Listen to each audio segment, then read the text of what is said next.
біздің компанияда, например, сіз бүгінгі числоңызбен заказ берсеңіз, сіз, например, үш күнмен заказ беруге болады. 3 күнмен. Мысалы, бірі, екісі, үші. Бүгін екісі дейік. Кеше бірі болды, бүгін ертең үші. Сіздің мына жерде степ дейміз бізде. Екі жақ қой, екі жақта степ. Мына жақта 300 болып, мына жақта 280 болып тұрса, мысалы, келейік. 300 мың келейді. Сіз екісі ғой бүгін. Бүгінгі датаны басып, заказ заказе, бірді можете указать. И вот мына жерге 20 мың келейді құйсаңыз, сізде осы бірмен жабылып кетеді. Хотя бүгін 2-ші число. Ал мысалы, бүгін 300 болып тұр мына жерде, сізде тағы 300 болып тұр. Келейді. Уже степ жабылып тұр ғой бүгін, но сізде заказ тұр.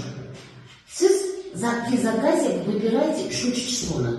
Сонда ертеңгіге уже сіздің степке балл жинап тұрады. Мысалы, 100 мың пиви лишний раз сюда закидывать, то есть слақтыруға, невыгодно бізге. Сол үшін на 2-ші числода заказ бере бересіз, бірақ 3-ші датаны выбирать етесіз. Сонда сізде уже келесі степке уже балдар жинап тұрады. Вот осындай керемет компания, сөйтіп сіз өз степіңізді регулировать етіп отырып, күніне ақша табуға болады. Жақсы. Вот этот нюанс мы не знали. И когда я узнал, я в шоке была. Еще один нюанс, когда каждый день ты же смотришь, у тебя сколько прошло там это. Степы нужно смотреть не по спонсорским вознаграждениям, а покупке моей группы. Покупка деген бар ғой? Покупка моей группы деген бар. Вот. Соны смотреть надо. И вот, например, у вас закрылся 13 числа. Например, да? Степ закрылся. Идет 14, 15 уже идет, да? 16 числа. И покупка моей группы КСТ, вы здесь дату с 14 ставите по, например, 16. И вот эта сумма, которая в покупке моей группы, видно? Это реальная сумма, реальные баллы. А если спонсорские вознаграждения там смотрите, он опаздывает, он запаздывает.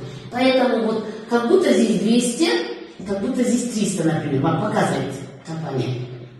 Но если вы сюда зайдете, он каждый день отчитывается здесь, а может здесь он 280, например, а здесь уже 400, например. Вот представьте, и на это смотря некоторые ошибаются. И они пропускают свои вот эти, 100 тысяч баллов сделать здесь, понимаешь, чтобы сделать закрыть балл, закрыть свой степ. А здесь нам всего надо 20 тысяч пилить. Вот здесь нюансов много. Если вот эти нюансы знать, здесь можно конкретно зарабатывать. Здесь денег много. Я говорю, у нас многие спрашивают в долг, я говорю, знаешь, здесь вот, ты у меня спрашиваешь, например, да? Ты мне должен будешь, например. А ты представь, здесь денег много. Не надо ни у кого спрашивать. Ты сам сделай здесь и бери вот эти деньги. И ты заработаешь, я заработаю. Сон түсінбейді, да? Многие. Я говорю, чем у кого спрашивать, ты сделай здесь денежки. Нам чартер компания берет, он дает эти денежки. Не для со своего кармана дает. Вот, пожалуйста. Маркетинг дает. Вот этот момент еще. Покупки моей группы и спонсорское вознаграждение, да? Покупки моей группы точные баллы показать. Жоқ, айттым ғой соны уточнять етіп жатырмын көзі кісілерге. Міне, покупки моей группы қарайсыздар, сол жерде көрініп тұрады, левый, правый пивилар көрініп тұрады. Спонсорские вознаграждения запоздалые. Спонсорские вознаграждения, не забудьте, спонсорские вознаграждения кабинетте тұрады ол. Көбі осы спонсорские қарайды, я тоже заметил. Спонсорские қарайды көбі. А надо смотреть на покупки моей группы. Он опаздывает. А вот это точно, покупка моей группы, даже вот эти мастерские осыған қарайсыздар, осы дұрыс. Бәрі осы дұрыс. Жақсы, рахмет.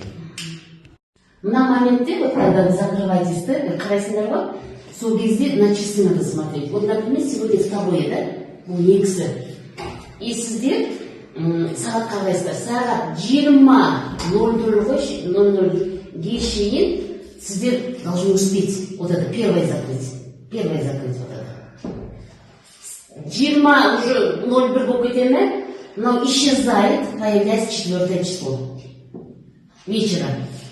Хотя 22 число. По корейским часам это. По корейским домой.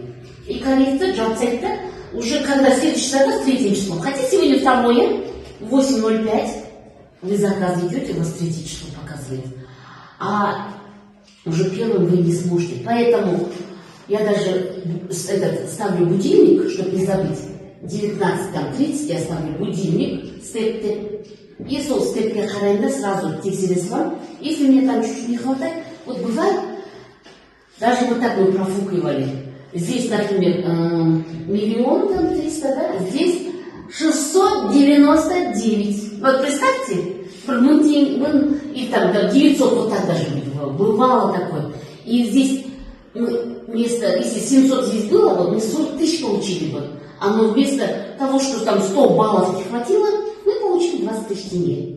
Вот разница есть же. Какая разница, да? У нас вот так же закрывается. У нас не по 300 же, у нас побольше закрывается. Бургунда, я вообще смотрю, здесь 2 миллиона с чем-то, а здесь 1 490 000. 10 000 не было, да? Здесь 80 000 мы получили бы. Но получили 40 000. Это моя вот какая разница, да? Поэтому вот это надо следить. Я поэтому уже поставила, потому что я забываю, вахту перед, на будильник ставлю, и сразу захожу и сразу проверяю вот эти степы наши. Вот. Потому что казы я упущу, 8 болғанда, я вот это не закрою. Күнделікті кешкі сағат 8-де жауып кетеді степ. 8-де жауып кетеді. Сондықтан надо смотреть это степы. Это у всех будет такая... Это разница, қараңыз. Егерде 300-300-ден жабылса, 20 000 теңге. Да. Егер 700-700-ден жабылса, 40 000 теңге. Егер 1,5 миллион жабылса, 80 000 теңге. Сонда 1,5 миллионға жаңағы 10 пиви, 1 пиви жетпей қалса, считайсыз, 80 000 емес, 40 000 аласың. 40 000 теңге теряешь. Да, 40 000 тенге қалданам не себе. Из-за какой-то там 100 баллов, например. Бывало, сон мы не знали, если честно.